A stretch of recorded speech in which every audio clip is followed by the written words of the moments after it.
Hello प्यारे बच्चों, welcome to physics solution point.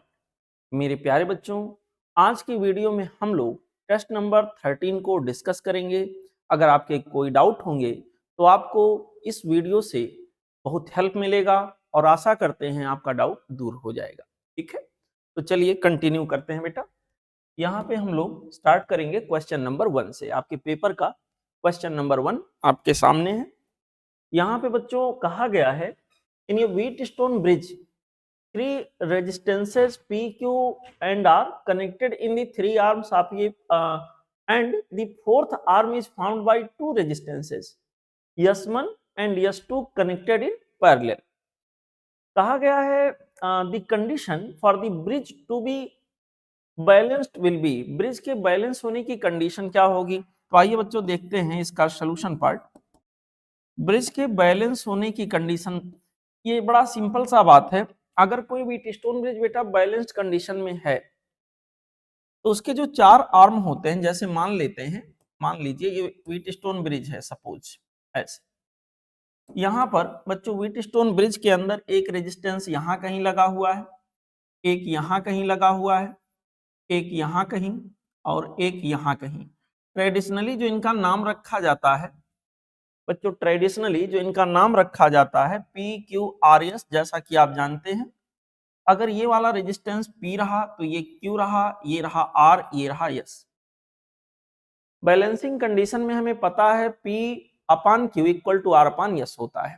ठीक है, यहाँ पे मेरे प्यारे बच्चों जो तीन रेजिस्टेंसेज हैं, जैसे यहाँ पर रेजिस्टेंस हमारे पास P के जगह P ही दिया है, Q की जगह Q ही दिया है, R के जगह R ही दिया है, बट S के स्थान पर S ना देकर वो कह रहा है यहाँ दो रेजिस्टेंस है जहां पर S1 और S2 हैं और दोनों पैरेलल में हैं। तो यहाँ पर बच्चों हमारे पास ये हो गया S1 और इसके पैरेलल में यहाँ पर कनेक्टेड है S2। इसका मतलब जो फोर्थ आर्म है उसमें दो रेजिस्टेंस पैरेलल में जुड़े हुए हैं। तो यहाँ पे बैलेंसिंग कंडीशन में बच्चों हमारे पास जो सिचुएशन बनेगा वो बनेगा P by Q equal to P by Q equal to R by S। यहाँ पर R के जगह पर R, लेकिन S के जगह पर इन दोनों का पैरेलल कॉम्बिनेशन S1 और S2 का। आपको पता है S1 और S2 का बेटा जो पैरेलल कॉम्बिनेशन होगा वो आ जाएगा S1 S2 divided by S1 plus S2। ऐसे सॉल्व करने पर आ जाएगा। और इसको हम थोड़ा और मैनेज करेंगे तो ऐसे लिखेंगे P by Q equal to R, और ये वाला डिनोमिनेटर यहां पहुंच जाएगा, ये हो गया S1 plus S2, this whole much is divided by, यहाँ के अंदर हो गया S1 S2। ये हो गया बच्चों यहाँ पे इसके लिए सोल्यूशन। अगर ऑप्शन से हम मैच कराने जाएंगे तो करेक्ट मैचिंग जो हमें दिख रहा है बेटा वो होगा option B. Option B would be correct matching for this particular question. Okay बेटा, चलते हैं अगले क्वेश्चन पे।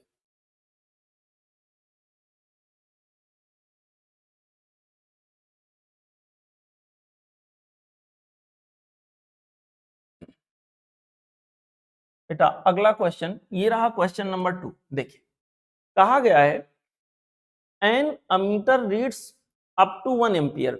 कोई अमीटर है बेटा, अप टू 1 एम्पियर का मतलब मैक्सिमम 1 एम्पियर तक वो मेजर कर सकता है करंट को।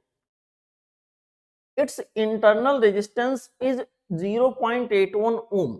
मतलब इंटरनल रेजिस्टेंस का मतलब गैल्वेनोमीटर, अमीटर का मतलब गैल्वेनोमीटर भी बेसिकली रहा होगा जिसको अमीटर मोड में यूज किया गया होगा। इंटरनल रेजिस्टेंस का मतलब गैल्वेनोमीटर के कॉइल का रेजिस्टेंस जो है वो आपको दिया है 0.81 ओम। फिर आगे कह रहा है to increase the range up to 10 ampere. इस गैल्वेनोमीटर या अमीटर के रेंज को बेटा 10 एम्पियर तक बढ़ा देना है, तो वैल्यू ऑफ शंट रिक्वायर्ड ये पूछा गया है। तो सिंपली हमें पता है कि अगर कोई इस तरह से बच्चों गैल्वेनोमीटर है जो अमीटर मोड में यूज हो रहा है, full scale deflection current IG मान लीजिए इसमें से जा रहा है। अभी तक ये मैक्सिमम IG ही मेजर कर सकता है, लेकिन इसकी रेंज अगर बढ़ानी है तो इसके पैरेलल में हम एक छोटा रेजिस्टेंस को कनेक्ट कर देते हैं जिसको शंट बोलते हैं। अब यहाँ जो मेन करंट चलता है, मेन करंट ये दो भागों में डिवाइड हो जाता है। यहाँ IG गया और यहाँ पर बच्चों I माइनस IG, यहाँ पर हो जाएगा I माइनस IG। और इस तरह के बहुत सवाल मैंने आपको कराए हैं यहां पर बच्चों हमारे पास क्या होगा, जो वोल्टेज यस के क्रॉस होगा वही जी के क्रॉस होगा, क्योंकि ये दोनों ऐसे सिचुएशन में पैरेलल में आ जाते हैं। तो सिंपली हम लोग ये लिखते हैं आई minus I ji into yes, मतलब यहां का वोल्टेज इक्वल टू हो जाता आई जी इंटू जी। ठीक है बेटा, आई जो कि बढ़ा के हमें ले जाना है कहां तक बेटा, 10 एम्पियर तक। आईजी जो था मतलब बिना शंट वगैरह लगाए जो मेजर कर सकता था वो 1 एम्पियर का था, आईजी की जगह 1 हो गया। यस कितना होगा हमसे पूछा गया है, यहाँ आईजी के जगह 1 लिख लिया, और जी यही गैल्वेनोमीटर का रेजिस्टेंस है जिसको इंटरनल रेजिस्टेंस के नाम से दिया गया है, ये हो गया 0.81। सॉल्व करेंगे, कैपिटल यस की वैल्यू बेटा हो जाएगी 0.81, this whole much is divided by 10 minus 1 means 9। इसको हम लोग सॉल्व करेंगे तो बेटा यहाँ के अंदर सॉल्व करने पर हमें मिलेगा 0.09 ओम। ठीक है, इस तरह से इसका जो करेक्ट ऑप्शन होगा बच्चों वो हो जाएगा option D. Option D would be the correct choice for this particular question. Okay बेटा, चलते हैं अगले क्वेश्चन पे। देखिए अगला क्वेश्चन जो हमारा है बेटा वो है क्वेश्चन नंबर, वो है बच्चों क्वेश्चन नंबर 3। कहा गया इन दी गिवन फिगर, एक डायग्राम दिया गया है, कह रहा इन दी गिवन फिगर ये battery of EMF is connected across ये कंडक्टर पीक्यू। पीक्यू कंडक्टर के अक्रॉस एक बैटरी कनेक्टेड है, एक ऑन ऑफ की है बेटा जो कि ऑन कंडीशन में दिख रहा है। लेंथ यल, इसका लेंथ बताया गया यल है। ठीक है, and different area of cross sections having radii R1 and R2 और R2 लेस देन R1 दिया गया है, ये वाला सेक्शन है basically. Choose the correct option as one move from P to Q। अगर कोई P से Q की तरफ मूव करेगा तो सवाल ये पूछा है कि P से Q की तरफ जाने पर क्या होगा। तो एक चीज है बेटा, जैसे हम P से Q की तरफ जाएंगे, मान लो इसी डायग्राम को मैं और बड़ा कर देता हूं, जैसे बच्चों मैं P से Q की तरफ जाऊंगा तो होगा क्या, क्रॉस सेक्शनल एरिया डिक्रीज होता जा रहा है। यहां पर मैंने आपको सिखाया है अगर स्टेडी स्टेट करंट जा रहा है तो करंट की वैल्यू हर एक क्रॉस सेक्शन से सेम होगा, क्रॉस सेक्शन बड़ा हो छोटा हो डजेंट मैटर। जैसे जैसे नैरो क्रॉस सेक्शन की तरफ हम जाएंगे, नैरो क्रॉस सेक्शन की तरफ जाने पर intensity of electric field metal के अंदर यहाँ बढ़ेगा। ड्रिफ्ट वेलोसिटी जो इलेक्ट्रॉन चल रही है बेटा, इलेक्ट्रॉन चल रहा है यूं चल रहा होगा, इधर जाने पर जितना इधर हम जाएंगे ड्रिफ्ट वेलोसिटी बढ़ रहा होगा और करंट डेंसिटी भी बढ़ रही होगी। एक ही चीज इसमें कांस्टेंट होगा, वो होगा करंट। फिलहाल यहाँ ऑप्शन पे आते हैं, कह रहा है drift velocity of electron increases, सही बोल रहा है, इलेक्ट्रॉन की ड्रिफ्ट वेलोसिटी P से Q की तरफ यानी वाइड से नैरो क्रॉस सेक्शन की तरफ जाने पर इंक्रीज होगा, बात सही है। इलेक्ट्रिक फील्ड डिक्रीजेस, नहीं उल्टा बोल रहा है, रिवर्स बोल रहा है। इलेक्ट्रिक करंट डिक्रीजेस, बेटा इलेक्ट्रिक करंट कांस्टेंट होगा, इसमें कोई डाउट नहीं है। ऑल ऑफ दीज, तो ये तीनों ऑप्शन गए। यहाँ के लिए जो बेस्ट ऑप्शन होगा वो होगा ऑप्शन ये। ठीक है बच्चों, चलते हैं अगले क्वेश्चन पे। देखें क्या गया क्वेश्चन नंबर 4। कहा गया ये circuit to verify Ohm's law uses ammeter and voltmeter in series or parallel connected correctly to the resistor this circuit in the circuit। बेटा अगर ओम्स लॉ वेरीफाई करना है तो हमें ये सिद्ध करना होगा, ये प्रमाणित करना होगा कि V बाई आई का रेशियो यहाँ के अंदर क्या है, कांस्टेंट। तो हम लोग क्या करेंगे, कोई सर्किट लेंगे, सपोज करिए ये सर्किट है, इसमें कुछ रेजिस्टेंस वगैरह वेरिएबल लगाएंगे या जो भी होगा। यहाँ के अंदर बच्चों हम ये कोशिश करेंगे कि सर्किट का हम करंट मेजर करें। करंट मेजर करने के लिए अमीटर लगाएंगे, ये मान लीजिए सप्लाई वगैरह कुछ दिया हुआ है तो वेरी करा सकते हैं, और उसी सर्किट का, जिस सर्किट का करंट मेजर करें उसी सर्किट का वोल्टेज मेजर करें, तो यहाँ वोल्ट मीटर लगा दें। तो वोल्ट मीटर को हम लोग पैरेलल में लगाएंगे और अमीटर को उस सर्किट के सीरीज में लगाएंगे।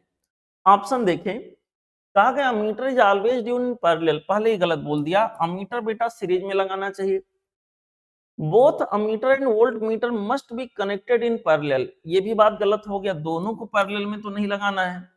Ammeter is always connected in series and volt meter is in parallel, तो ये बात सही है, सी ऑप्शन इज करेक्ट।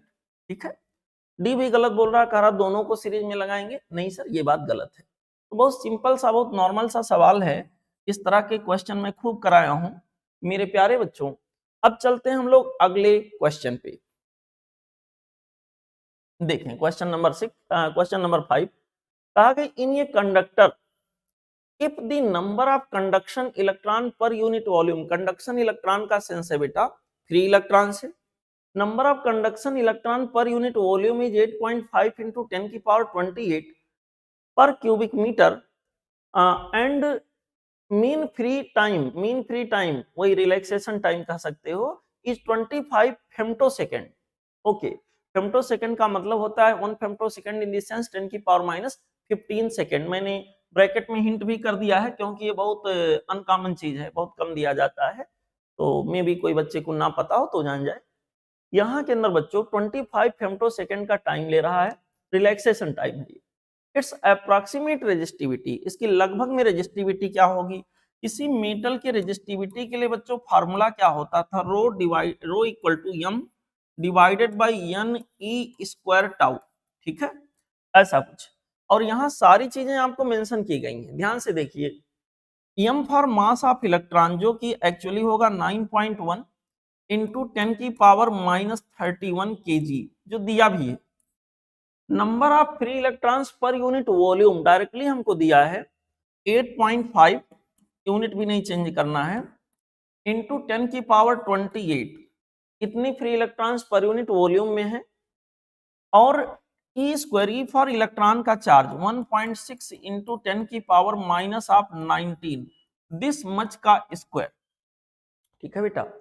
और यहाँ के अंदर tau, tau in the sense relaxation time जो कि हमको दिया है बच्चों 25 फेम्टोसेकंड, इंटू कर लीजिए 10 की पावर माइनस 15, ये हो जाएगा सेकंड में।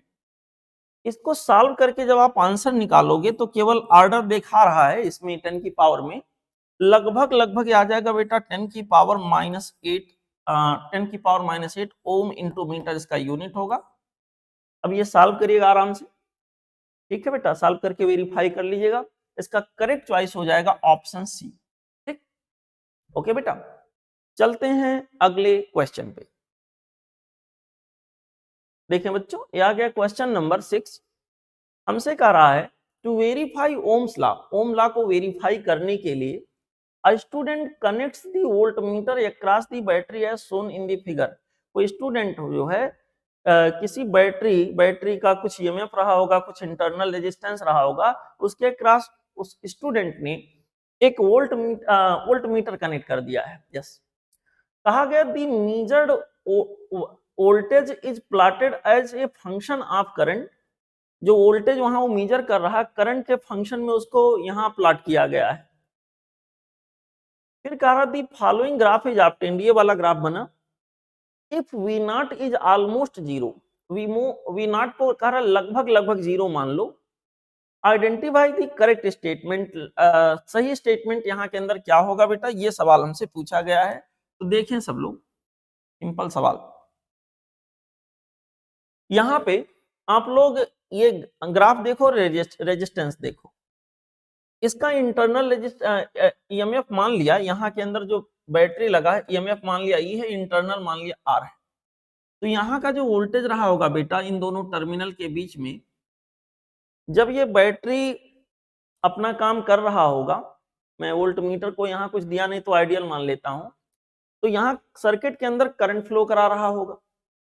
करंट फ्लो जो भी कराएगा, व्हाटएवर जो भी करंट फ्लो कराएगा, तो यहाँ पर बच्चों टर्मिनल पोटेंशियल डिफरेंस जो होगा ईएमएफ से कम हो जाएगा।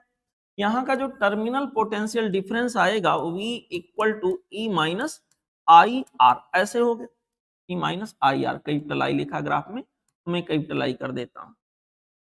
मेरे प्यारे बच्चों, इसका मतलब जो वोल्टमीटर मेजर कर रहा होगा वो टर्मिनल पोटेंशियल डिफरेंस को मेजर कर रहा होगा, समझ में? टर्मिनल पोटेंशियल डिफरेंस को मेजर कर रहा होगा। एक बात, जब सर्किट में कोई करंट नहीं फ्लो हो रहा होगा, मान लीजिए सर्किट में जिस समय कोई करंट नहीं फ्लो हो रहा होगा, जिस समय करंट की वैल्यू जीरो हो रही होगी, जिस समय बेटा करंट की वैल्यू जीरो हो रही होगी, उस समय ये टर्मिनल पोटेंशियल डिफरेंस ईएमएफ के बराबर होगा। क्यों? क्योंकि वहां पर बच्चों आई की वैल्यू जीरो होगी, इसका मतलब terminal potential difference equal to EMF of the cell या फिर बैटरी। जब यहां पर करंट जीरो जिस समय है, उस समय जो टर्मिनल पोटेंशियल डिफरेंस है वो दिया है 1.5 वोल्ट। इसका मतलब बच्चों ये 1.5 वोल्ट कुछ और नहीं, ये हमारा बैटरी जो लगा उसका क्या हो गया, ईएमएफ हो गया। अब बैटरी का ईएमएफ आपका 1.5 आ गया। अब वो कह रहा है कि देखिए जब इतना करंट जिस समय फ्लो हो रहा है 10 की पावर 3 मिली एम्पियर मतलब 1 एम्पियर, उस समय वोल्टेज वी नॉट है और सवाल निकला वी नॉट लगभग जीरो है। तो वी नॉट के जगह पर बच्चों यहाँ पर वी के जगह वी नॉट है और वी नॉट की वैल्यू लगभग क्या है, जीरो है। इक्वल टू हमारे पास हो गया E minus of I into R. इसको सॉल्व करेंगे बेटा तो आई इंटू आर के जगह पर हो गया ई। इट मींस यहां के अंदर स्मॉल आर की वैल्यू जो होगी वो हो जाएगी बेटा ई बाई आई। जिस पर्टिकुलर मोमेंट की मैं बात कर रहा हूं वी नॉट को लगभग लगभग जीरो मान लिया है मैंने, तो ऐसे पर्टिकुलर केस में बच्चों यहां पर ईएमएफ तो हमें पहले से पता 1.5 है और उस पर्टिकुलर मोमेंट के लिए करंट की वैल्यू कितनी है 10 की पावर 3 यानी 1 एम्पियर। 10 की पावर 3 मिली एम्पियर मतलब 1 एम्पियर। तो यहाँ के अंदर बच्चों जो इंटरनल रेजिस्टेंस आ गया 1.5 ओम। ठीक है, इंटरनल रेजिस्टेंस बेटा 1.5 ओम आ गया। तो इस बैटरी के लिए खास बात यह है इसका ईएमएफ 1.5 वोल्ट है और इसका इंटरनल रेजिस्टेंस 1.5 ओम होगा। ऑप्शन में जाएं, the EMF of the battery is 1.5 यहाँ वोल्ट होना चाहिए था and its internal resistance is 1.5 ओम। ठीक है, तो यहाँ के लिए अगर चारों ऑप्शन आप पढ़ो तो बेस्ट ऑप्शन हमारा ऑप्शन नंबर 1 जा रहा है। कहा गया value of the resistance R is this. Capital R की वैल्यू बताना थोड़ा सा मुश्किल है या फिर कोशिश किया जाए क्योंकि यहाँ वाला रेजिस्टेंस मेंशन नहीं है। फिलहाल यहाँ पहला ही करेक्ट मिल रहा बच्चों। First option will be the correct option for this particular question. Okay, चलते हैं बेटा अगले क्वेश्चन पे। देखें ये वाला सवाल है, यहां पर हमसे कहा गया है कि सर आप ये बताइए the charge on the capacitor plate, capacitor के प्लेट पर जो चार्ज है इन ये सर्किट एज ये function of time is shown in the figure. तो मैं देख पा रहा हूं चार्ज की वैल्यू पहले यहां से यहां तक जीरो बना, ये डॉटेड लाइन है और फिर यहां पर चार्ज चल के कांस्टेंट हो गया है, नॉन जीरो और कांस्टेंट हो गया है 2 माइक्रोकूलम और यहां तक कांस्टेंट ही चला है। तो यहां से यहां तक के पार्ट में बेटा चार्ज जो है वो कांस्टेंट है। कैपेसिटर के प्लेट पर चार्ज नॉन जीरो है और कांस्टेंट है। फिलहाल अगर चार्ज कांस्टेंट है इस टाइम के दौरान बेटा चार्ज कांस्टेंट है मतलब कैपेसिटर पर चार्ज ना तो बढ़ रहा ना तो घट रहा है। इसका मतलब चार्ज का फ्लो रुका हुआ है और चार्ज का फ्लो रुका हुआ है इट मींस करंट की वैल्यू उस पर्टिकुलर सेक्शन में क्या होगा, इस पर्टिकुलर सेक्शन ऑफ ग्राफ के लिए क्या होगा, जीरो होगा। क्योंकि हम करंट जब निकालते हैं तो ऐसे करते हैं D Q over D T. Suppose जिस पर्टिकुलर मोमेंट की हम बात कर रहे हैं उस समय चार्ज की वैल्यू फिक्स है जो कि 2 माइक्रोकूलम के आसपास है। फिलहाल यहाँ पर एक कांस्टेंट वैल्यू का चार्ज है, किसी भी कांस्टेंट वैल्यू को हम डिफरेंशिएट करेंगे क्या आ जाएगा, जीरो।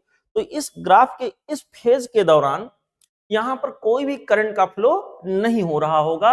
इसका मतलब यहाँ के अंदर करंट की वैल्यू क्या हो जाएगी, जीरो है बेटा। ओके, चलते हैं बच्चों अगले क्वेश्चन पे। हमारा अगला सवाल यहां के अंदर है, देखें कहा गया resistance of wire is R. किसी वायर का रेजिस्टेंस यहां के अंदर आर है। ठीक है, it is bent at the middle, ये मिडिल से बेंट कर दिया गया by 180 degree and both the ends are twisted together to make shorter wire. Resistance of the new wire. तो बेटा यहाँ सिंपल सी बात ये कही गई है, जैसे मान लो मैं आपको समझा रहा हूं, मान लीजिए बेटा ये कोई ऐसे वायर रहा हो, सपोज करिए ये कोई वायर है। ठीक है, ऐसे यहां पर बच्चों इस पर्टिकुलर वायर के लिए ये बोला गया है इसे इसका रेजिस्टेंस अभी आर है, अभी के लिए फिलहाल अभी के लिए इसका रेजिस्टेंस क्या है, आर है। अब आगे ये बोल रहा है कि इस वायर को मिडिल से बेंड किया गया है, इस वायर को ना बेटा मिडिल पार्ट से बेंड कर दिया गया है, यहां कहीं से इसको बेंड कर दिया गया है, यहां कहीं से। जैसे मान लीजिए इसको मैं ऐसे बेंड करूं, सपोज एक हिस्सा इतना आ गया, और ये बेंट किया हुआ पार्ट ये भी आके ऐसे यहां पर लगा दिया गया, ठीक है, आधे से इसको बेंट किया गया ऐसे। तो मैं एक चीज देखूंगा, आधे से अगर इसको मोड़कर 180 डिग्री घुमा के ट्विस्ट करके एक साथ रख दिया जाए तो इसका क्रॉस सेक्शनल एरिया ये था, तो इसका क्रॉस सेक्शनल एरिया क्या हो जाएगा 2a, ठीक है। और यहां पर इसका लेंथ अगर यल था बच्चा, तो इसका लेंथ क्या हो जाएगा l/2। यहाँ के रेजिस्टेंस को r दिया है, मतलब r की वैल्यू रही होगी रो यल डिवाइडेड बाई ए, ठीक है। यहाँ का रेजिस्टेंस क्या होगा पूछा गया है, तो रेजिस्टेंस की वैल्यू यहाँ मैंने मान लिया r डैश है, तो r डैश की वैल्यू हो जाएगी रो, और यल के जगह पर आ जाएगा l/2, यहाँ पर आ गया बच्चों l/2, और ये की जगह पर हो जाएगा 2a। इसको सॉल्व करेंगे तो हमारे पास आ जाएगा rho l divided by 4 times of ये, rho l by A that is equal to R. इसका मतलब जो नया रेजिस्टेंस आएगा बेटा वो हमारे पास हो जाएगा r/4। तो इसके लिए जो करेक्ट चॉइस हमारे पास आ गया वो होगा r/4, मींस ऑप्शन सी, ठीक है। ओके बेटा, चलते हैं अगले क्वेश्चन पे। ये रहा बेटा क्वेश्चन नंबर 9। क्वेश्चन नंबर 9 में यहां पर इक्विवेलेंट रेजिस्टेंस एक सर्किट देकर पूछा गया, आप इसी में मैं आपको दिखा देता हूं। इस सर्किट के अंदर इक्विवेलेंट रेजिस्टेंस की बात की गई है, तो और कहां के बीच, ये और बी के बीच में एक वायर यहां से जोड़ा, एक वायर यहां से, मान लो इन दोनों पॉइंट के बीच बैटरी जोड़ो। तो यहां के अंदर देखें, जो करंट इसमें से जाएगा वही इसमें से जाएगा, मतलब ये दोनों बच्चों सीरीज में आ गए। सीरीज में आते ही इनकी वैल्यू हो गई 10, ये वाला 10 और ये वाला 10 पैरेलल में हो गए।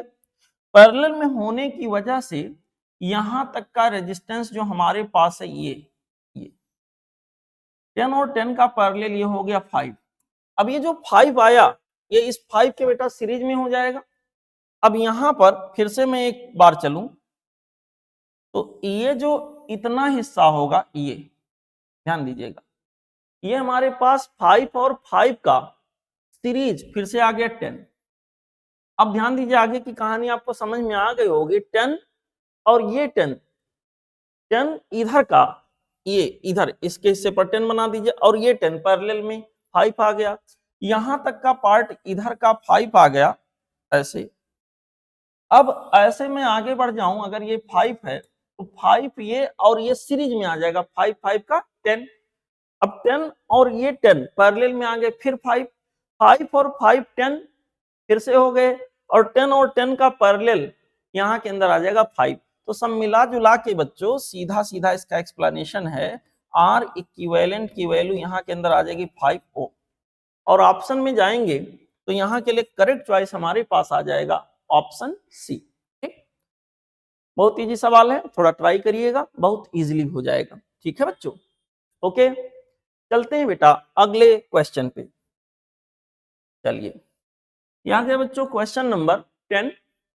क्वेश्चन नंबर 10 में देखिए इस तरह का एक स्ट्रक्चर बना के उन्होंने दिखाया है, और हमसे ये कहा है बेटा इस तरह का एक स्ट्रक्चर बना के दिखाया गया है। देखिए एक फ्रेम है, A B C D E ऐसे करके दिखाया गया है। इसको मैं केवल इतने हिस्से को क्रॉप कर लेता हूं। देखिए ये वाला पार्ट मैं निकाल लेता हूं ऐसे, देखो ध्यान से। यहां पर बच्चों ये पॉइंट डी है, this point is point D, ये पॉइंट ई है और ये पॉइंट सी है। हमसे सवाल में पूछा गया है wire of resistance R is bent to form a square. एक वायर जिसका रेजिस्टेंस आर था उसको बेंट करके एक स्क्वायर का रूप दे दिया गया है। A B C D square है। हमसे कहा गया effective resistance between E and C. E and C मतलब ये वाला पॉइंट यहां और यहां, इन दोनों पॉइंट के बीच में मान लो मैं एक बैटरी जोड़ दूं तो इक्विवेलेंट रेजिस्टेंस कितना होगा। तो बच्चों देखो पूरे वायर का मिला के आर था, अगर इतना हिस्सा देखोगे ई और सी, अगर ई यहाँ के अंदर मिड पॉइंट है जैसा कि ब्रैकेट में मेंशन है, सी डी का मिड पॉइंट है, ये वाला लेंथ यल है, यल है, यल है, ये पूरा यल था तो l/2 होगा। मेरे प्यारे बच्चों, ये EC जो लेंथ है, अगर मैं CD पूछता तो ओवरऑल इसके पेरीमीटर का 1/4 होता, बट अगर EC को पूछूंगा तो 1/8 होगा। अगर पूरे फ्रेम का रेजिस्टेंस मिला करके R था तो इधर का रेजिस्टेंस यहां के बीच आ जाएगा R/8, क्योंकि लेंथ 1/8 हो जा रहा टोटल का। तो बाकी जो पार्ट बचा उसका रेजिस्टेंस हमारे पास आ जाएगा R - R/8, यानी बाकी हिस्से का आ जाएगा यहां से लेकर के, माफ करिएगा बच्चों, यहां से लेकर के यहां तक का जो हिस्सा है इसका रेजिस्टेंस आ जाएगा 7R/8, ऐसे कुछ समझ में आ रहा बच्चों। यहां के अंदर आ जाएगा 7R/8। तो मैं क्या देख रहा हूं कि पॉइंट E और C को अगर मैं ऐसे बनाऊं तो पॉइंट E और C के एक साइड में सीधा पहुंचे तो रेजिस्टेंस हमें मिला R/8, और अगले साइड से पहुंचे तो यहाँ के अंदर रेजिस्टेंस हमें मिल रहा 7R/8। इसका मतलब जो इक्विवेलेंट रेजिस्टेंस बेटा हमारे पास E और C के बीच में आ जाएगा, मैं R इक्विवेलेंट को अगर निकालूं बिटवीन E एंड C, तो हमारे पास आ जाएगा R1R2 divided by R1 plus R2 के हिसाब से आ जाएगा R/8 into 7R/8 divided by R1 plus R2, R/8 plus 7 times of R/8। मेरे प्यारे बच्चों, यहां के अंदर आ जाएगा 7R² डिवाइडेड बाई 64, और यहां के अंदर सीधे सीधे R आ जाएगा, ठीक है। 8R/8 मीन्स R आ गया। मेरे प्यारे बच्चों, यहां पर इसको कुछ नहीं तो बाई 1 लिख देते हैं। सॉल्व करेंगे तो आ जाएगा 7 टाइम्स ऑफ R/64। ये हमारा बेटा आंसर रहा। तो इस तरह से जो करेक्ट चॉइस यहां पे मुझे मिल रहा है वो हो गया ऑप्शन बी, ठीक है। Option B would be the correct choice for this particular question. Now let's enjoy question number next one. चलिए अगला सवाल बेटा आपके सामने है, क्वेश्चन नंबर 11, 11वां प्रश्न। हमसे कह रहे हैं ये 5 volt battery with internal resistance 2 ohm, 5 volt की बैटरी है और उसके अंदर इंटरनल उन्होंने मेंशन किया है कि सर 2 ओम है,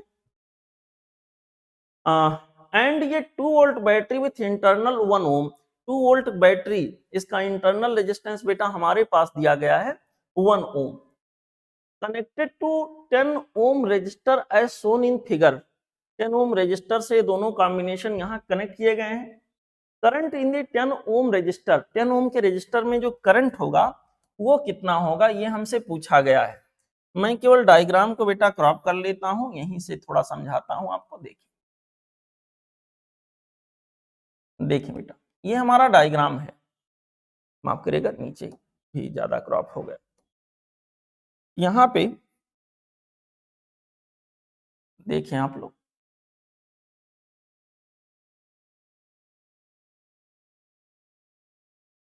ऐसे मेरे प्यारे बच्चों आप देख सकते हो यहाँ पर एक बैटरी है, और ये जो बैटरी लगा हुआ है इसके पॉजिटिव प्लेट को देखो ऊपर है और निगेटिव प्लेट नीचे है, और यहाँ पर ये वाले को देखो, इसका पॉजिटिव प्लेट डाउनवर्ड डायरेक्शन में है और ये अपवर्ड डायरेक्शन में है, यहाँ के अंदर माइनस ये प्लस।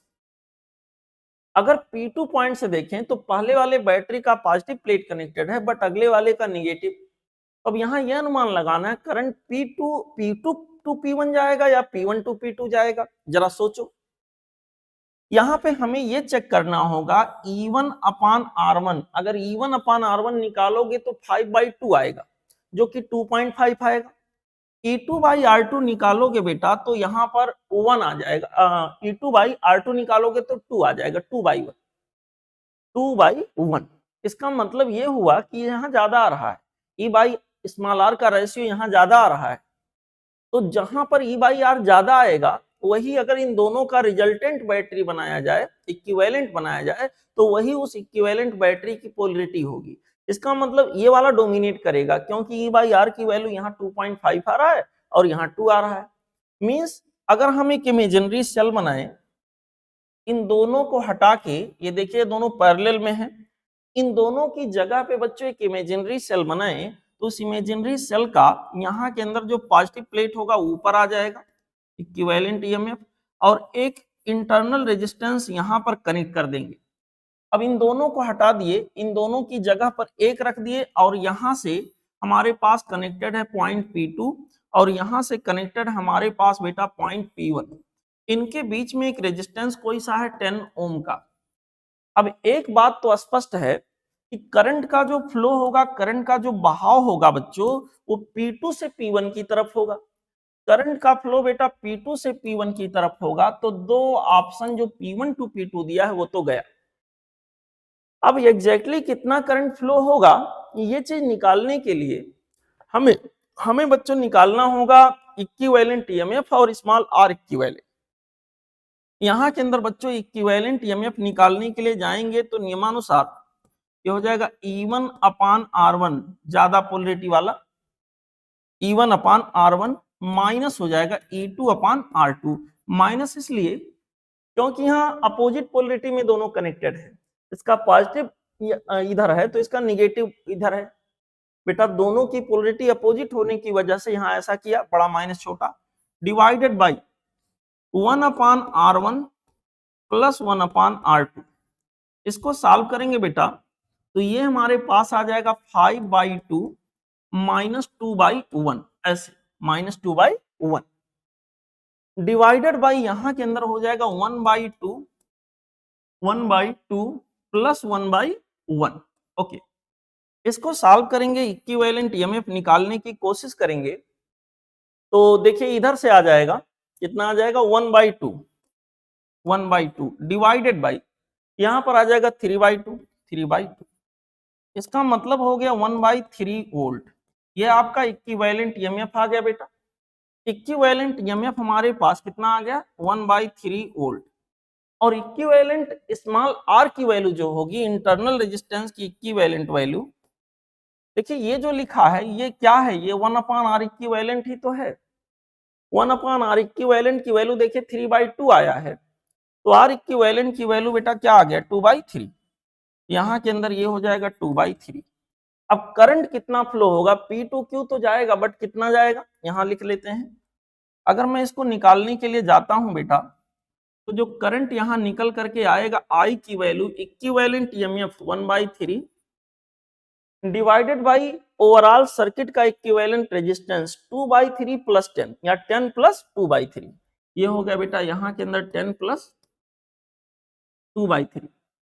सॉल्व किया I की वैल्यू के लिए तो ऊपर 1/3 और नीचे आ जाएगा यहाँ के अंदर 32/3, तो 1/32। इसको सॉल्व करोगे बच्चों लगभग में इसका आंसर 0.03 एम्पियर के आसपास आएगा। और किधर से किधर जाएगा वो पहले से स्पष्ट है मामला। तो करेक्ट चॉइस यहाँ के लिए जो हमको दिख रहा है वो हो गया ऑप्शन सी। ठीक है, 0.03 ampere and this will flow from P2 to P1। Okay बेटा, ठीक है, चलते हैं अगले क्वेश्चन पे। यहाँ पे हमारा अगला सवाल दिया हुआ है क्वेश्चन नंबर 12। कहा गया 4 bulbs B1, B2, B3 and B4 of 100 वाट। हर एक बल्ब बेटा यहाँ के अंदर 100 वाट है और हर एक यहाँ कनेक्टेड है 220 वोल्ट के मेन से। हमसे कहा गया है रीडिंग इन अमीटर, अमीटर के अंदर रीडिंग क्या होगा। तो देखो बेटा सबके सब 100 वाट का है, हर एक बल्ब इसका मतलब आइडेंटिकल है, ठीक है, और हर एक बल्ब 220 वोल्ट से कनेक्टेड है। तो यहाँ के अंदर हर एक बल्ब के अंदर करंट की वैल्यू हमें पता है, यहाँ P की वैल्यू होती V इंटू I की वैल्यू बेटा हमारे पास हो जाएगा P/V। P का मतलब 100 और V का मतलब 220, यानी कि 10 डिवाइडेड बाई 22 दिस मच। यहाँ के अंदर आप लिख सकते हो 5 डिवाइडेड बाई 11। इतना एम्पियर का करंट एक बल्ब में जाएगा। ठीक है, अब मान लो यहाँ से कोई करंट किसी समय चला हो बेटा, कुछ हिस्सा इसमें चला गया होगा, बाकी यहाँ गया होगा, इसका कुछ हिस्सा इसमें, बाकी यहाँ कुछ हिस्सा बचा होगा इसमें। तो यहाँ पे जो करंट जा रहा है, जितना करंट ये गया हुआ है, ये वापस आके फिर यही मिलेंगे। तो अमीटर में कितना करंट गया, सपोज करिए यहाँ पर करंट I4 गया, यहाँ पर I3 गया, यहाँ पर I2 गया, यहाँ I1 गया। तो अमीटर में ये देखिए इधर से I4 आ रहा है, इधर से I3 और I4 दोनों मिल गए, I3 प्लस I4, और यहां से बच्चों I1 भी I2 भी आके मिल गया। तो यहां से जो करंट गया वो हमारे पास हो गया I2 plus I3 plus I4। रहा सवाल सारे बल्ब की कंडीशन आइडेंटिकल है, तो अमीटर में से जो करंट गुजरा वो हो गया I2 plus I3 plus I4, क्योंकि सारे बल्ब की कंडीशन इक्वल है। तो रीडिंग जो आएगा अमीटर का वो हो जाएगा I2 plus I3 plus I4। और जैसा कि मैंने कहा क्योंकि सब आइडेंटिकल हैं, सबके अंदर वोल्टेज एक ही है, सबका फिलामेंट का रेजिस्टेंस एक जैसा ही होगा, क्योंकि सेम पावर के हैं, सेम करंट सब में चला होगा। तो यहाँ के अंदर 5/11 प्लस 5/11 प्लस 5/11 या सीधे सीधे 5/11 इंटू 3 कर सकते हो, समझाने के लिए मैंने ऐसा लिखा है। ये हो गया 3 इंटू 5 डिवाइडेड बाई 11। तो बेटा यहाँ के अंदर ये हो जाएगा 15 डिवाइडेड बाई 11। इसको सॉल्व करोगे तो 1.35 के आसपास इसका आंसर आपको मिलेगा बच्चों। अप्रोक्सीमेटली इसका जो आंसर मैच करेगा वो होगा ऑप्शन सी। ठीक, समझ आ गया। चलते हैं बच्चों अगले क्वेश्चन पे। देखिए अभी हम लोगों ने किया था क्वेश्चन नंबर 12, अब आगे क्वेश्चन नंबर 13 पे। क्वेश्चन नंबर 13 में कहा गया है टू सोर्सेस, यहाँ दो सोर्सेज हैं बेटा, आप इक्वल ईएमएफ, दोनों का ईएमएफ सेम है, connected to external resistance R, ये दोनों एक्सटर्नल रेजिस्टेंस आर से कनेक्ट हैं। The internal resistance of the two sources are R1 and R2। जो पहला सोर्स है ये पूरा घेरना चाहिए था, इसका रेजिस्टेंस इंटरनल R1 है और दूसरे का इंटरनल रेजिस्टेंस बेटा R2 है, और दोनों को देखिए सेम पोलरिटी में कनेक्टेड है। ठीक है, सेम पोलरिटी में यहां चलें तो पोलरिटी दोनों की सेम पाई जाएगी। यहां के अंदर बच्चों ये इशारा किया गया इंटरनल R1 और R2 है और R2 ग्रेटर देन R1 है।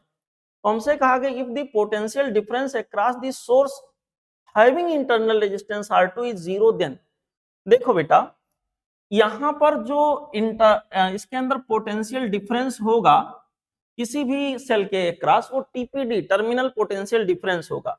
मैं दूसरा जिसका रेजिस्टेंस R2 है, इंटरनल R2 है, उसकी बात करें तो टर्मिनल पोटेंशियल डिफरेंस उसके लिए हो जाएगा E माइनस आप जो भी करंट यहां से जा रहा होगा इनटू R के जगह पर R2। सवाल के हिसाब से क्या है, 0 है। ठीक है, according to question language this is 0, and here we can write down E equal to I into R2।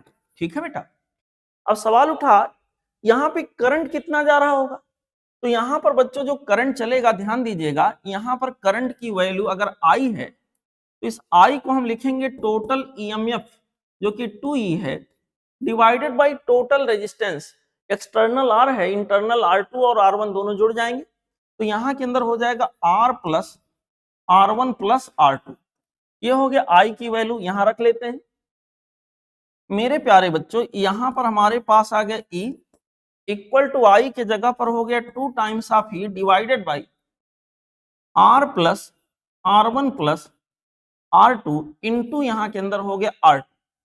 अब आप लोग एक चीज देखो, यहाँ का E यहाँ के E से कैंसिल हो गया, क्रॉस मल्टीप्लाई करेंगे, थोड़ा सा कैलकुलेशन बचा है, R plus R1 plus R2 equal to यहाँ के अंदर आ गया 2R। ठीक है, हमसे पूछा गया R क्या होगा, 4 ऑप्शन है बेटा, R की वैल्यू निकालेंगे तो हमारे पास क्या आ जाएगा 2R2 minus R2 means R2 minus इधर से गया R1, आंसर आ गया R2 माइनस R1। इसका मतलब यहाँ के लिए जो करेक्ट चॉइस हो गया बच्चों वो हो गया ऑप्शन ए। ठीक, option A would be the correct choice for this particular question. Now let's enjoy question number next one. देखो ये सवाल है क्वेश्चन नंबर 14। क्वेश्चन नंबर 14 में बेटा कहा गया है two electric bulbs rated 25 watt two 20 volt and 100 watt two 20 volt. दोनों के वोल्टेज रेटिंग को अगर देखें तो सेम है, 220 वोल्ट पर दोनों का रेटिंग दिया गया है। एक 25 वाट का है तो अगला बेटा 100 वाट का है। इन दोनों को सीरीज में लगाया गया और करा 220 वोल्ट का ही सप्लाई दिया गया, बट सीरीज में है।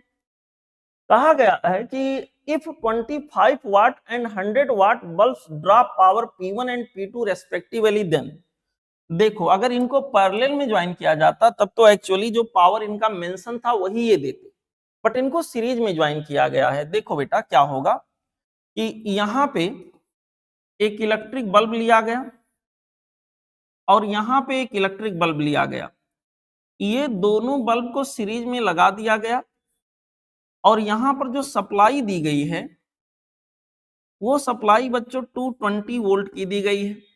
इसके ऊपर पावर कंपनी ने P1 लिखा जो कि 100 वाट का है, नहीं 25 वाट का है, पहले वाले 25 वाट का है, और कंपनी के द्वारा लिखा गया पावर जो इस पे है वो बच्चों आपके पास दिया 100 वाट। लेकिन ये 100 वाट तब देगा जब ये 220 पाएगा, और ये 25 वाट तब देगा जब 220 पाएगा। आपने टोटल 220 दिया है तो 220 तो दोनों पाएंगे नहीं।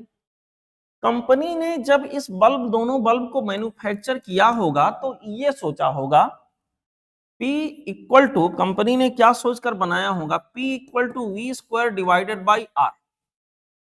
उसने जब ये बनाया तो दोनों के लिए देखिए वोल्टेज रेटिंग सेम है तो इसकी वैल्यू सेम है, तो ऐसे पर्टिकुलर केस में सवाल ये रहा होगा power inversely proportional to R। इसका मतलब कंपनी के द्वारा जो पावर का डिसीजन लिया गया होगा यहाँ इस रिलेशन के हिसाब से लिया गया होगा। अगर बच्चों मैं R1 बाई R2 करूं तो आ जाएगा P2 by P1। P2 in the sense यहाँ के अंदर बेटा ये हो गया 100 और P1 इन दी सेंस जो कंपनी ने मेंशन किया 25 यानी 4/1, यानी रेजिस्टेंस का इनके अंदर फिलामेंट जो रहा होगा उस फिलामेंट के रेजिस्टेंस का जो रेशियो होगा 4/1। अगर यहाँ के अंदर R1 है यहाँ के अंदर R2 है तो फिलामेंट के रेजिस्टेंस का रेशियो जो रहा होगा R1/R2 वो एक्चुअली 4/1 रहा होगा। अब जब यहां मैंने 220 वोल्ट की सप्लाई दी तो एक बात तय है दोनों में करंट सेम जाएगा, और दोनों में अगर करंट सेम गया तो पावर की वैल्यू हम निकाल लें I² इंटू R। क्योंकि करंट सेम है तो power directly proportional to R। तो एक्चुअल जो पावर होगा, देखिए ये पावर कंपनी ने मेंशन किया था जब 220 पाता तब ऐसा होता, लेकिन एक्चुअल पावर जो यहां पर डिसिपेट होगा, सपोज करिए वो P1 डैश और P2 डैश है, उसका रेशियो हमारे पास हो जाएगा R1/R2 सीधा सीधा, और R1/R2 का रेशियो बेटा 4/1 है। यानी जो पावर वास्तव में डिलीवर करेंगे उनका रेशियो अगर देखें ऐसे गेस करने के लिए तो 4/1 का आना चाहिए। पहले ऑप्शन में देखें 16 वाट और 4 वाट, यहाँ 4/1 का रेशियो मिल रहा है, अगले में 4/1 का रेशियो नहीं मिल रहा, अगले में 4/1 का रेशियो नहीं मिल रहा, अगले में 1/4 मिल रहा, ना कि 4/1। तो यहाँ के अंदर बच्चों जो करेक्ट चॉइस हो गया वो हो गया ऑप्शन ये, सीधा सीधा यहाँ पर आप टिक कर सकते हैं ऑप्शन ये। ठीक, चलते हैं अगले क्वेश्चन पे। बेटा अगला सवाल क्वेश्चन नंबर 15, करिए constant voltage is applied between two ends of A metallic wire. एक मेटालिक वायर के दोनों एंड के क्रॉस कांस्टेंट वोल्टेज को अप्लाई किया गया है। If the length is half and radius of the wire is doubled, length को आधा कर दिया जाए और रेडियस को डबल किया जाए। तो ध्यान दीजिए यहां पर बच्चों कहानी कुछ ऐसे है, ये कोई यहाँ के अंदर वायर वगैरह रहा होगा, यहां पर ऐसे कोई कंडक्टर है, यहां पर कह रहा है इसके लेंथ को आधा कर दें, लेंथ को हाफ कर दें ऐसे, और रेडियस को डबल कर दें। तो ऐसा करने से क्या होगा, the rate of heat developed in the wire will be, यहां पर बच्चों दोनों को बारी बारी से देखें, रेट ऑफ हीट डेवलप्ड की बात किया है, मान लेते हैं इसका resistance R1 equal to R है, तो इसका क्या रहा होगा, यहां पर R1 इक्वल टू R मैंने लिखा है मेरे प्यारे बच्चों, जो R1 रहा होगा रो L divided by A, this is R। अब जो R2 इसका रेजिस्टेंस सपोज करिए R2 आ गया, तो R2 जो रहा होगा उसको अगर निकालने के लिए जाएंगे तो आ जाएगा रो L/2 डिवाइडेड बाई ए।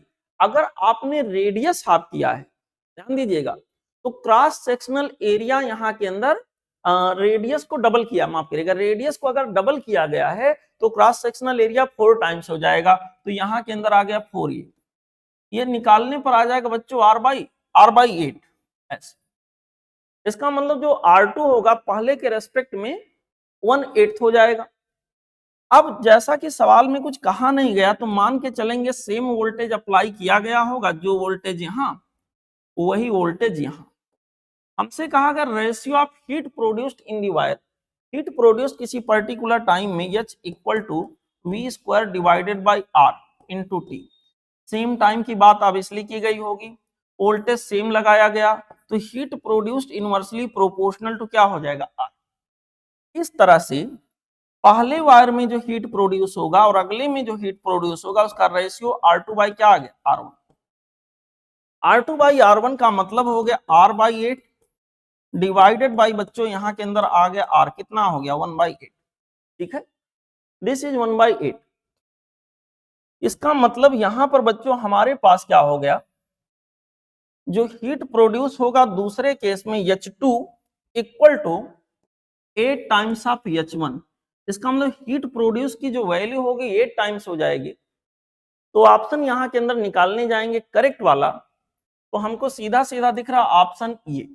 ठीक, हाँ बेटा, अगला क्वेश्चन यहां के अंदर है क्वेश्चन नंबर 60। देखिए कहा गया है if in this circuit power dissipation is 150 watt then R is. बेटा एक सर्किट दिया है, ये सर्किट है, इस सर्किट के लिए उन्होंने कहा कि पावर डिसिपेशन 150 वाट है।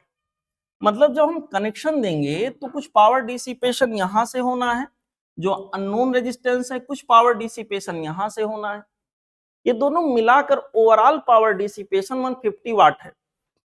और ऑब्वियसली आप देख सकते हो 15 वोल्ट अगर इसे मिल रहा है तो 15 वोल्ट इसे भी मिल रहा है, तो यहां पर जो पावर डिसिपेशन होगा सपोज P1 वो होगा V² यानी 15 का स्क्वायर बाई R, और यहां पे जो पावर डिसिपेशन होगा ये बेटा हमारे पास आ जाएगा 15 का square divided by 2।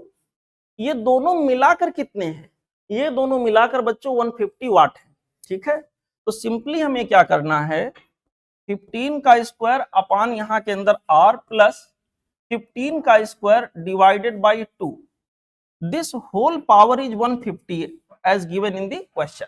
Okay, solve करेंगे बेटा, यहां पर आ जाएगा 225 divided by R equal to 150 minus of 225 by 2, यहां के अंदर आ गया 225 बाई 2।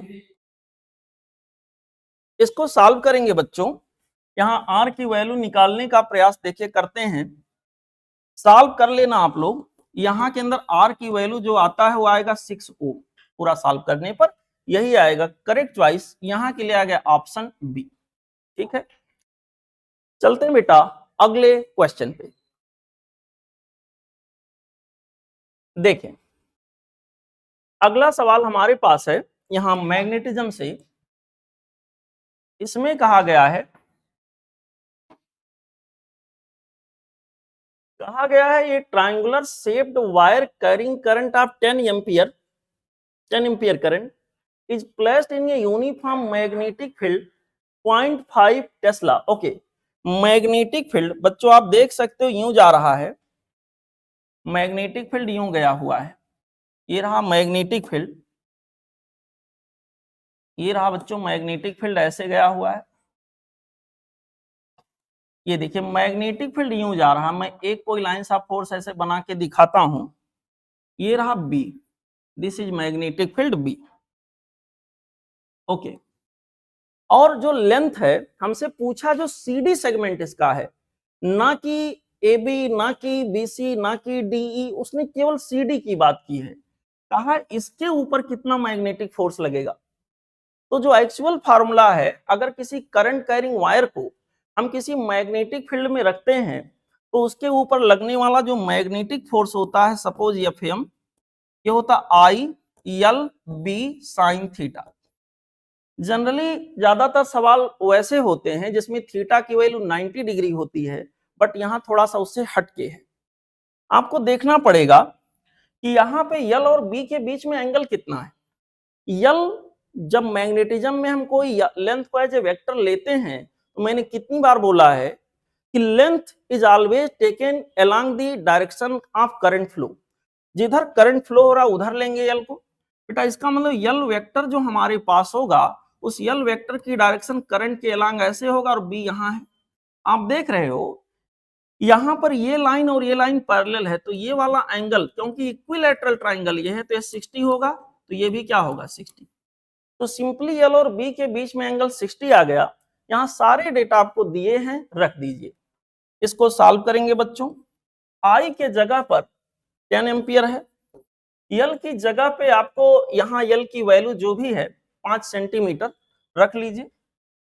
5 इंटू 10 की पावर -2, यूनिट चेंज करना मत भूलिएगा। बी, मैग्नेटिक फील्ड का स्ट्रेंथ यहां के अंदर 0.5 टेस्ला है, साइन थीटा साइन 60 डिग्री। ठीक है, इसी को सॉल्व करके बेटा आंसर निकालना है। ये हो गया 50 इंटू 10 की power -2 into 0.5 into square root के अंदर 3/2। ठीक है, ये पूरा गुणा भाग जोड़ घटाना करिएगा। इसका आंसर जो आपको मिलेगा वो मिलेगा 0.1, माफ करिएगा 0.216 न्यूटन। ठीक है, option C would be the correct choice for this particular question. चलते हैं बच्चों अगले क्वेश्चन पे। देखें अगला question, this is also from magnetism. Two long parallel wires carrying, bracket में लिखा एडजस्टेबल, मतलब वायर के अंदर करंट को एडजस्ट किया जा सकता है या वायर को एडजस्ट किया जा सकता है। Current I1 and I2 are kept at distance d apart. बेटा देखो सिंपली क्या है, दो करंट कैरिंग वायर हैं, जैसे मैंने एक यहां बना दिया, ये रहा कोई करंट कैरिंग वायर, और ऐसा ही करंट कैरिंग वायर मैंने यहां बना दिया। दोनों में करंट जा रहे हैं, तो एक पॉसिबिलिटी है I1 और I2 सेम डायरेक्शन में ऐसे जा रहे हैं। दूसरी पॉसिबिलिटी ये है कि इन दोनों में करंट बेटा यहां के अंदर सेम डायरेक्शन में ना जाके अपोजिट डायरेक्शन में, आप मान लीजिए दोनों ही डाउनवर्ड ऐसे जा रहे हैं। पहले तो इसको मान लीजिए, यहां के अंदर बेटा ये I1 हो गया, ये I2 हो गया।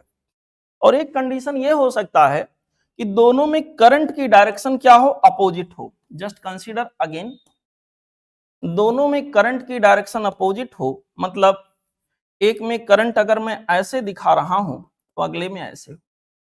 अगर करंट की डायरेक्शन सिमिलर होगी, एक ही दिशा में अगर करंट फ्लो होगा, तो मैग्नेटिक यहां के अंदर एट्रैक्शन होगा। आप सबको ये पता है उल्टा होता है। यहां एक ही डायरेक्शन में अगर करंट फ्लो होगा तो मैग्नेटिक एट्रैक्शन फोर्स यहां लगेगा। एक ही डायरेक्शन में करंट चल रहा होगा तो मैग्नेटिक एट्रैक्शन फोर्स लग रहा होगा, और अपोजिट डायरेक्शन में अगर लग रहा होगा तो यहां रिपल्सिव फोर्स लग रहा होगा ऐसे।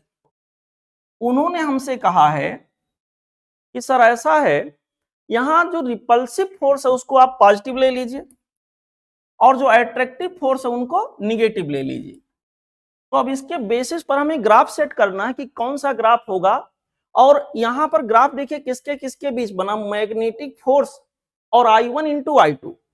ऐसे केस में बेटा अगर आपको याद हो तो मैग्नेटिक फोर्स जो होता है वो directly proportional to I1 into I2 होता है। फार्मूले में ये दोनों आते हैं साथ में, mu naught upon 2 pi I1 I2 divided by D, याद होगा आपको।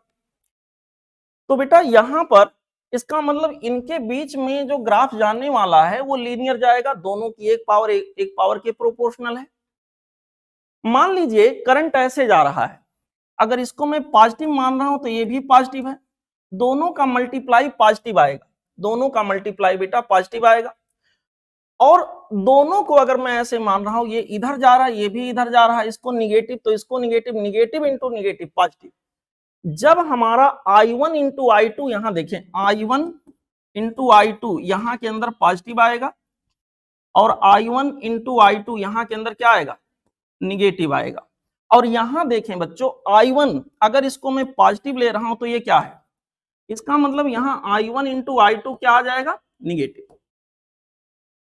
जब I1 इंटू I2 निगेटिव आएगा बच्चों ध्यान दीजिए, तो फोर्स कैसा रहेगा, पॉजिटिव। I1 इंटू I2 जब निगेटिव आएगा तो फोर्स पॉजिटिव, और I1 इंटू I2 जब बच्चों यहां के अंदर हमारा I1 इंटू I2 माफ करिएगा, ये पॉजिटिव होना चाहिए था, निगेटिव इंटू निगेटिव पॉजिटिव। यहां के अंदर बच्चों I1 इंटू I2 जब पॉजिटिव होगा तो फोर्स जो हमारे पास होगा वो निगेटिव होगा। I1 इंटू I2 जब पॉजिटिव होगा तो फोर्स जो होगा वो निगेटिव होगा। जब जब I1 इंटू I2 पॉजिटिव आएगा जैसा कि यहां दिख रहा है, तब तब फोर्स कैसा होगा, निगेटिव होगा। आप देखिए फोर्स निगेटिव डायरेक्शन में मिल रहा है।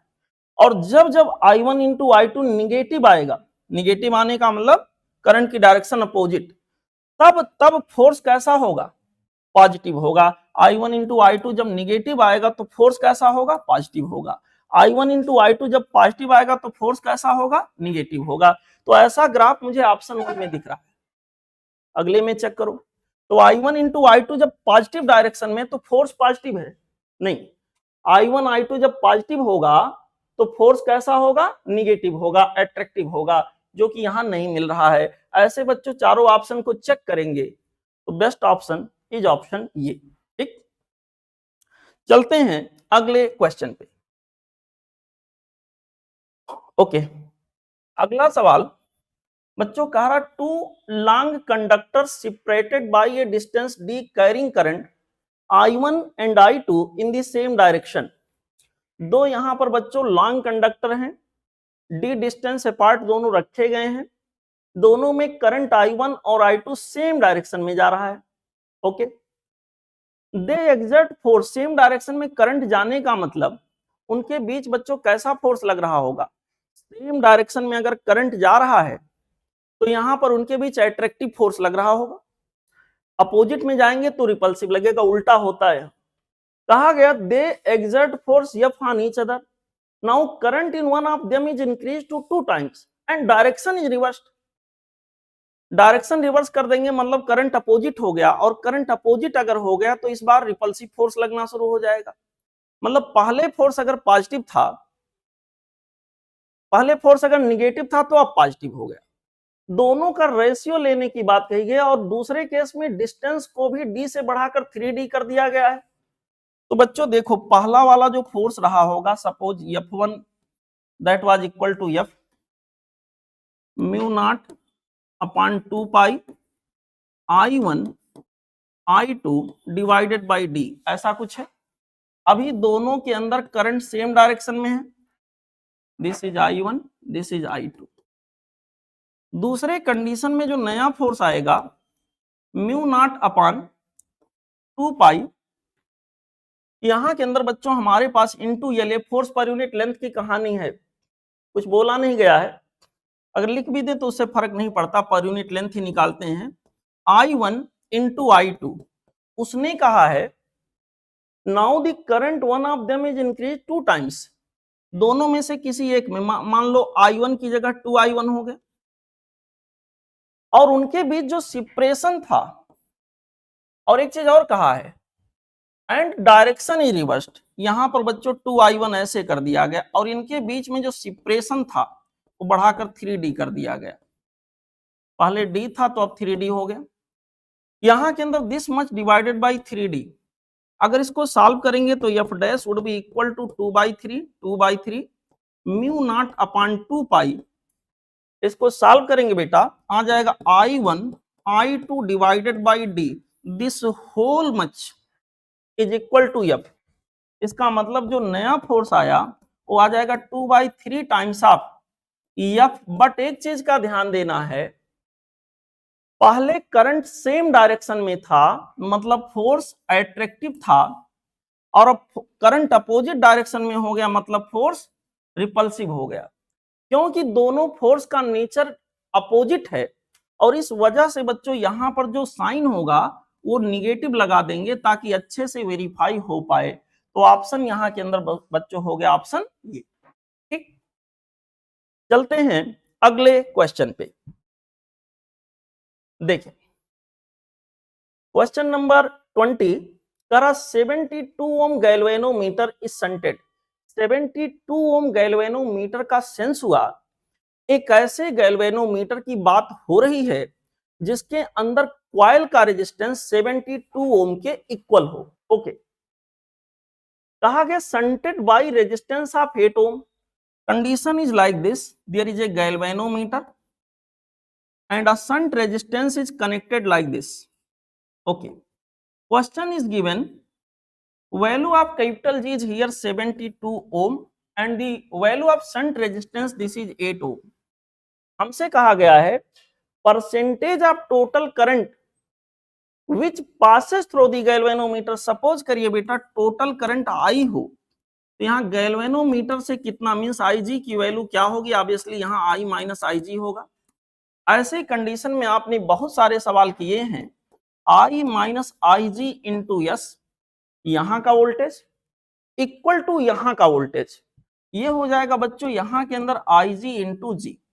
ठीक, हमसे ये पूछा गया है टोटल करंट का कितना परसेंट गैल्वेनोमीटर वाले पार्ट में से होके जाएगा। तो देखते हैं आई माइनस आई जी, यस की जगह दिया है 8, आई जी की वैल्यू बच्चों यहां के अंदर हमको नहीं पता है, फिलहाल जी की वैल्यू उन्होंने मेंशन किया है कितना 72। इसको सॉल्व करेंगे, ये हो गया आपके पास 9 I minus I G equal to 9 times of I G. इसका मतलब बच्चों 10 I G equal to I. It means बच्चों यहां से हमें मिला I G by I, I G by I equal to 1/10। Percentage पूछा है आई जी बाई आई, टोटल का कितना फ्रैक्शन है आई जी, मल्टीप्लाइड बाई 100 कर दो तो परसेंटेज मिल जाएगा 1/10 इंटू 100 कितना आ गया 10%। इसका मतलब यहां के लिए जो आंसर होगा वो होगा 10%, ऑप्शन बी। ठीक है बच्चों, चलते हैं अगले क्वेश्चन पे। क्वेश्चन नंबर 21 देखें आप लोग, इसमें कहा गया है a proton and alpha particle of the same velocity enters in uniform magnetic field which is acting perpendicular to their direction of motion. Ratio of radius of the circular path described by alpha particle and proton। बेटा यहां देखो कोई magnetic field में जो कि perpendicular है velocity के, ऐसा बोला गया है। दो चार्ज को एंट्री लेने की बात कही गई है, एक यहाँ के अंदर प्रोटॉन और एक अल्फा पार्टिकल। पहला नाम प्रोटॉन का फिलहाल पहले लिया गया है और फिर से अल्फा पार्टिकल के बारे में बोला गया है। ऐसे कोई चार्ज पार्टिकल मैग्नेटिक फील्ड के परपेंडिकुलर अगर जाएगा तो आपको पता है मैग्नेटिक फील्ड के अंदर उसका मोशन सर्कुलर हो जाएगा, यूनिफॉर्म मैग्नेटिक फील्ड में जा रहा है तो, और ये मोशन यूसीएम होगा। ऐसे केस में बच्चों रेडियस जो कन्फाइंड होगा वो होगा M V divided by Q into B. दो चीजों की बात किया है, दो पार्टिकल की, अल्फा पार्टिकल और प्रोटॉन, सेम वेलोसिटी से सेम मैग्नेटिक फील्ड में ये दोनों गए हुए हैं। तो बेटा यहाँ के अंदर जो रेडियस होगा वो डायरेक्टली प्रोपोर्शनल टू हो जाएगा एम बाई क्यू। ठीक है, लास्ट में उन्होंने पूछा है ratio of radius of circular path described by alpha particle and proton. यहाँ पे बच्चों radius of alpha particle divided by radius of proton, इन दोनों का रेशियो चाहिए है। According to this relation this ratio will be equal to mass of alpha particle जो कि 4m होगा upon charge of alpha particle जो कि 2 टाइम्स ऑफ ही प्रोटॉन के चार्ज का डबल होगा। This will be ratio with the, यहाँ के अंदर मास ऑफ प्रोटॉन, अगर अल्फा का मास m है तो प्रोटॉन का मास लगभग अल्फा का मास बेटा 4m है तो प्रोटॉन का मास m होगा डिवाइडेड बाय प्रोटॉन का चार्ज। सॉल्व करने पर ये बेटा बाकी सारी चीजें हटा दिए कॉमन वाले, तो यहाँ पर कैंसिल आउट करने के बाद 2 बचा और 1 बचा। तो यहाँ जो रेशियो आ गया वो आ गया बच्चों 2/1 का, और इस तरह से करेक्ट चॉइस हो गया ऑप्शन सी। इस क्वेश्चन के लिए हम लोग टिक करेंगे ऑप्शन नंबर सी। ओके, चलते हैं अगले क्वेश्चन पे। अगला सवाल हमारा है क्वेश्चन नंबर बच्चों 22। क्वेश्चन नंबर 22 में देखते हैं क्या कहा गया है। ये सवाल रहा, कहा गया है as shown in the figure two infinitely long identical wires are bent by 90 degree. ऐसे बच्चों इनफाइनाइटली लॉन्ग है, इनको 90 डिग्री बेंट किया गया है। ऐसे हमसे कहा गया है and placed in such a way that segment LP and QM are parallel to y axis। मेरे प्यारे बच्चों सेगमेंट फिर से पढ़ते हैं, segment LP and QM are parallel to x axis. ये दोनों सेगमेंट x के अलॉन्ग है या पैरेलल है। इसके अलावा बेटा दो सेगमेंट और दिख रहे हैं PS and QM। PS and QM are parallel to y axis, ये दोनों y के पैरेलल हैं। ठीक है, कहा गया है if OP equal to OQ equal to 4 centimetre, ये वाली दूरी ये और ये दोनों 4 सेंटीमीटर का दिया गया है। तो हमसे पूछा गया है कि सर आप ये बताइए magnitude of the magnetic field at O is this. यहाँ पॉइंट O पर मैग्नेटिक फील्ड का मैग्नीट्यूड भी गिवन है and the two wires carry equal current, see figure, दोनों में एक ही वैल्यू का करंट जा रहा है। The magnitude of current in each wire and the direction of magnetic field at O will be। यहाँ पर मैग्नेटिक फील्ड दिया है, ये देने के बाद पूछा गया है कि हर एक वायर में कितना करंट जा रहा है, और साथ ही साथ ये बताया गया है मैग्नेटिक फील्ड की डायरेक्शन यहाँ के अंदर क्या रही होगी इस पर्टिकुलर पोजीशन O पर। तो बेटा एक चीज यहां से पहले तो मैं देखिए ये डायग्राम को मैं कट करके लाता हूं, थोड़ा सा इससे देखते हैं हम लोग क्या होगा। देखो ये वाले डायग्राम को ध्यान से देखना है, ये ठीक है, इसको मैं छोटा कर देता हूं। चलिए यहां पे थोड़ा विचार करते हैं ये वाले डायग्राम पे। बच्चों ध्यान से देखें ये वाला डायग्राम, यहां पे मैग्नेटिक फील्ड इस पर्टिकुलर पोजीशन पे मेंशन है कितना है। इस पर्टिकुलर पोजीशन पे जो मैग्नेटिक फील्ड होगा LP की वजह से 0 होगा, क्योंकि इसके लिए कोलिनियर पोजीशन है। बेटा MQ की वजह से भी 0 होगा। तो यहां पर जो मैग्नेटिक फील्ड होगा वो PS ये वाले सेगमेंट की वजह से होगा, और यहां पर QN ये वाले सेगमेंट की वजह से होगा। तो मैग्नेटिक फील्ड जो पॉइंट O पर होगा वो मैग्नेटिक फील्ड होगा due to this part PS, due to part PS, and magnetic field due to part कौन सा बेटा, QN। देखें ध्यान से बेटा, यहां पर ये दोनों मैग्नेटिक फील्ड की डायरेक्शन जरा देखो, इसकी वजह से जो मैग्नेटिक फील्ड होगा इनवर्ड होगा, और PS की वजह से मैग्नेटिक फील्ड पॉइंट O पर ये भी इनवर्ड होगा। तो दोनों के दोनों इनवर्ड हो गए। अगर दोनों इनवर्ड हो गए तो मैग्नेटिक फील्ड बेटा आउटवर्ड नहीं होगा, इनवर्ड होगा। यानी जहां जहां आउटवर्ड लिखा हुआ है वो दोनों ऑप्शन तो ऐसे ही कैंसिल हो गए, वो दोनों ऑप्शन ऐसे भी इनवर्ड वाले कैंसिल हो गए। अब देखना है, माफ करिएगा, आउटवर्ड वाले दोनों ऑप्शन कैंसिल हो गए। अब यहां पर इनवर्ड हमें देखना है कितना होगा, तो जितना इसके वजह से होगा उतना इसके वजह से भी होगा, क्योंकि एक इनफाइनाइट दूसरा फाइनाइट, फाइनाइट के जस्ट फ्रंट पे एक की वजह से होगा म्यू नॉट अपॉन 4 पाई I/R। ये वाली वैल्यू यहां से यहां तक की वैल्यू जो इधर से है वही इधर से है। अच्छा अभी फिलहाल मैंने R लिख दिया है इसको, प्लस यहां के अंदर हो जाएगा म्यू नॉट अपॉन 4 पाई, यहां पर भी आ जाएगा I/R। मेरे प्यारे बच्चों कि मैग्नेटिक फील्ड का स्ट्रेंथ दिया गया है कितना है, 10⁻⁻4 टेस्ला। This is 10⁻⁻4। सॉल्व करते हैं, यहां पे बच्चों हमारे पास आ जाएगा mu naught upon 4 pi into I divided by R into 2, ये वाली value right hand side, equal to यहां के अंदर आ गया बच्चों 10 की पावर -4, ठीक। 2 इंटू इतने की वैल्यू बेटा हम लिखते हैं 10 की पावर -7। आई कितना है पता करना है, और स्मॉल आर मतलब पीओ या क्यूओ, इन दोनों की वैल्यू हमको दिया 4 सेंटीमीटर। 4 इंटू 10 की पावर बच्चों हो गया -2, इतना, ठीक है। यहां पर बच्चों इतने के बराबर आ गया। इस तरह की कहानी यहां के अंदर बनेगी।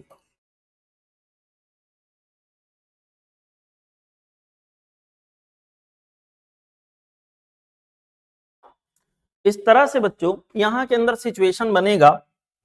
और अब चर्चा को हम आगे बढ़ाते हैं, इसको थोड़ा सॉल्व करते हैं, देखते हैं क्या आंसर मिलेगा। इक्वल टू हो जाएगा 10 की पावर -4, ठीक। इसको सॉल्व करेंगे बच्चों तो ये आ जाएगा आपका 2 2 जा 4। आई की वैल्यू हमारे पास हो जाएगा 2 इंटू 10 की पावर -2 इंटू 10 की पावर -4 यानी 10 की पावर -6 डिवाइडेड बाई 10 की पावर -7। सॉल्व करने पर आ गया 20 एम्पियर। यानी जो करंट फ्लो होगा वायर में, इसमें या इसमें दोनों में 20-20 एम्पियर का करंट फ्लो होगा। और इस करंट की जो डायरेक्शन होगी, अब माफ करिएगा, मैग्नेटिक फील्ड की डायरेक्शन पॉइंट वो पर जो होगा वो इनवर्ड होगा, यानी इनटू द पेज होगा। तो करेक्ट चॉइस यहां के लिए जो हमारे पास बनेगा वो होगा ऑप्शन सी। ओके, इस पर्टिकुलर क्वेश्चन में जो करेक्ट चॉइस होगा वो होगा बेटा ऑप्शन सी। चलते हैं अगले क्वेश्चन पे। यहां पे बच्चों अगला सवाल, यहां अभी मैंने आपको जो कराया बच्चों that was the question number 22। अब आप लोग देखेंगे क्वेश्चन नंबर 23। क्वेश्चन नंबर 23 में कह रहे हैं this question has statement first and second of the four choices given after the statements, choose one of the best describe into the statements. पहला statement कह रहा है higher the range greater is the resistance of ammeter. नहीं sir, ये बात गलत है। Ammeter का रेजिस्टेंस जितना कम होगा उसका रेंज उतना ही ज्यादा होगा, इसमें उल्टा लिखा गया है, तो पहला स्टेटमेंट गलत, ठीक। To increase the range of ammeter additional shunt needed to be used across it. Yes, across का मतलब पैरेलल ही जनरली होता है। यहां के अंदर बच्चों पहला स्टेटमेंट गलत है, first is false, second is true, option D, ठीक। ओके बेटा, चलते हैं अगले क्वेश्चन पे। देखें अगला सवाल हमारा बच्चों क्वेश्चन नंबर 24। क्वेश्चन नंबर 24 में कह रहे हैं magnetic field at the 2 points on the axis of a circular coil of at a distance of this much and this much from the center are 8:1। बेटा यहां के अंदर इस सवाल में सिंपली बात जो बोली गई है वो ये है कि कोई यहां सर्कुलर लूप है या कॉयल है। देखिए ऐसे बच्चों कोई सर्कुलर लूप रहा होगा या कॉयल रहा होगा, सपोज ऐसे करके ये रखा गया हो, यहां पर बच्चों इस तरह से इसको रखा गया हो लाइक दिस।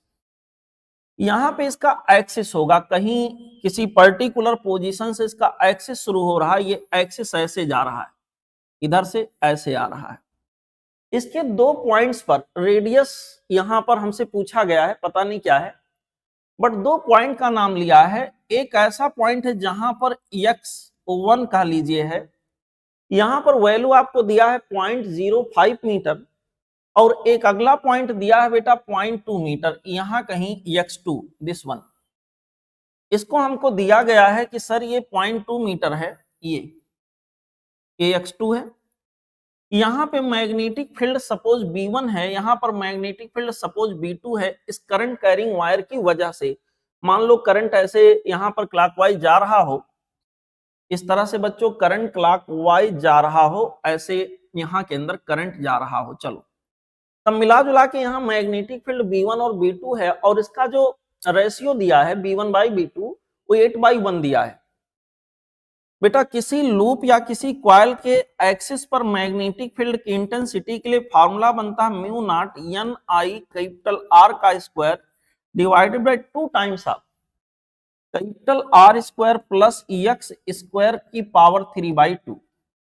अब यहां लगाएं या यहां लगाएं, ये जो इतना हिस्सा लिखा है बेटा, ये ऊपर वाला हिस्सा, ये जो लिखा है, ये हर जगह के लिए सेम है, इसमें कोई चेंज नहीं होने वाला है।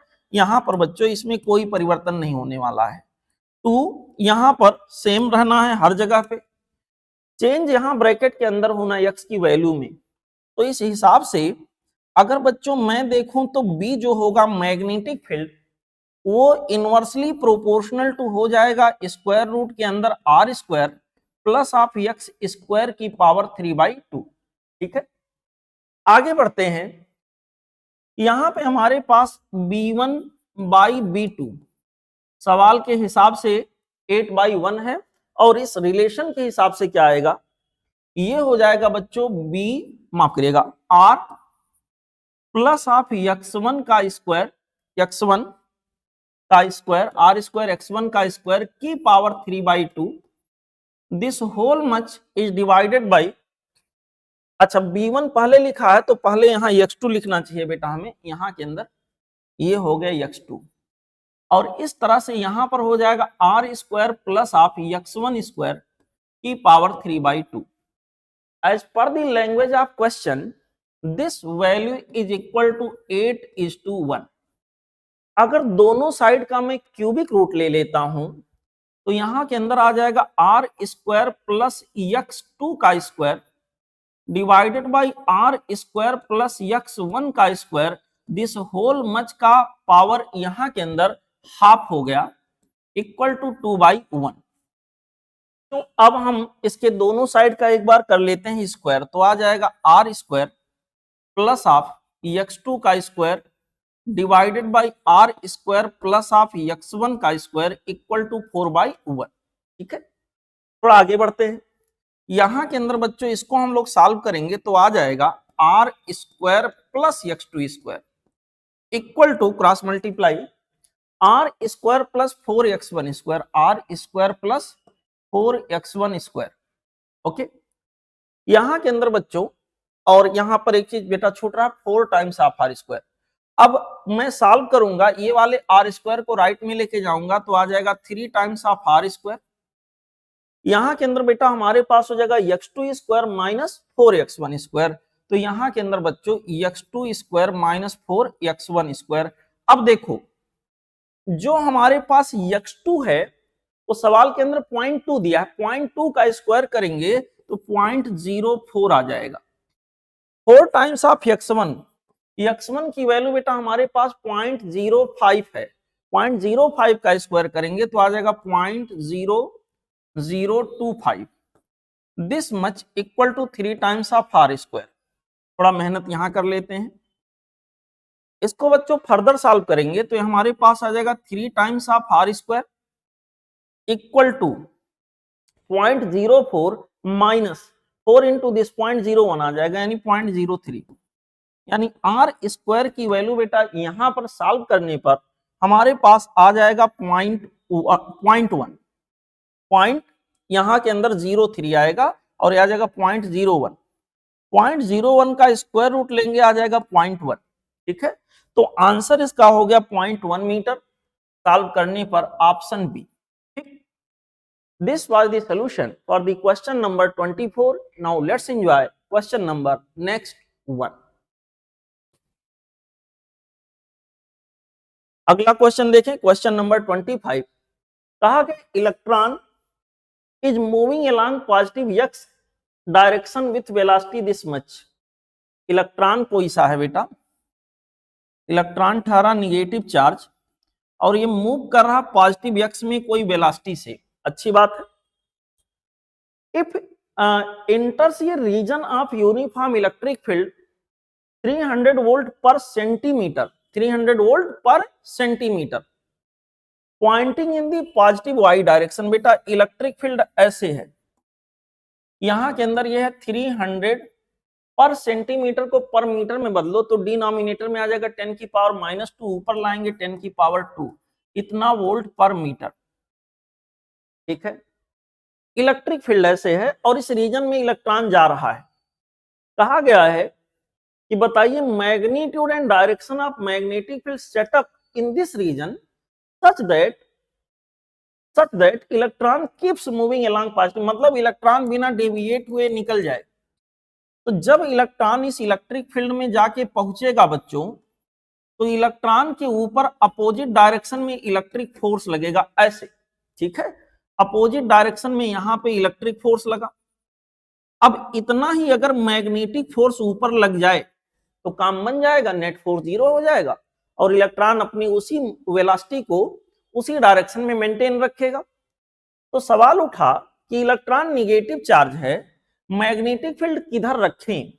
अगर मैग्नेटिक फील्ड बेटा मैं इनवर्ड रख के सोचूं ऐसे, तो जरा दिमाग लगाओ, इनवर्ड मैग्नेटिक फील्ड अगर मैं यहां इमेजिन करता हूं, चारों अंगुलियों को मैग्नेटिक फील्ड में कर लो, वेलोसिटी के अलोंग थंब को कर लो, पॉजिटिव चार्ज पे लगने वाले मैग्नेटिक फोर्स की डायरेक्शन ऐसे होता, बट ये इलेक्ट्रॉन है, ये निगेटिव चार्ज है, तो इसके ऊपर फोर्स इधर लगेगा, तो Fe और Fm एक ही डायरेक्शन में हो जा रहा है।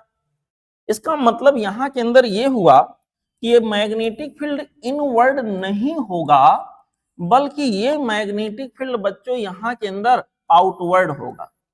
ये मैग्नेटिक फील्ड यहां पर आउटवर्ड डायरेक्शन में इस तरह से होगा।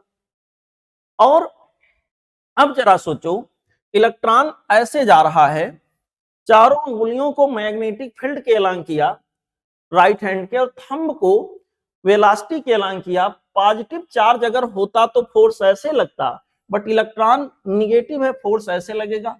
तो बेटा इस तरह से मैग्नेटिक फील्ड आउटवर्ड होना चाहिए, आउटवर्ड का मतलब पॉजिटिव जेड। तो यहां पर आंसर हमारा पॉजिटिव जेड में आएगा बच्चों। इसका मतलब निगेटिव जेड वाले आंसर अभी से हटा दीजिए, यहां पर डी और बी नहीं होने हैं। सवाल उठा दोनों में से एक होना पॉजिटिव जेड है, कितना होना चाहिए। अगर बिना डेविएशन के इलेक्ट्रॉन को निकलना है तो V की वैल्यू होता है E/B, आपको ये केस रटा होगा। और इस तरह से बच्चों जो मैग्नेटिक फील्ड की वैल्यू होगी E/ क्या हो जाएगा V।